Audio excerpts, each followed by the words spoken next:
సందర్భము అవసరము ఎలా ఉంటుందో ఇక్కడ వైష్ణవులు కనిపిస్తుంది. సాధువులు ఆ కలిగింది సంతానం, ఆడ సంతానం అదే ఖర్చు.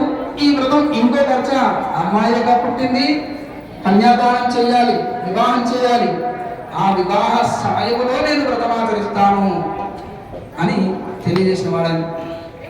అది విని ఆ యొక్క లీలావతి అలాగే ఉండిపోయింది. సరే, ఈ యొక్క కొద్ది రోజులు గడిచిన కూడా కళావతికి యుక్త వయసు రోజులు చూసి ఒక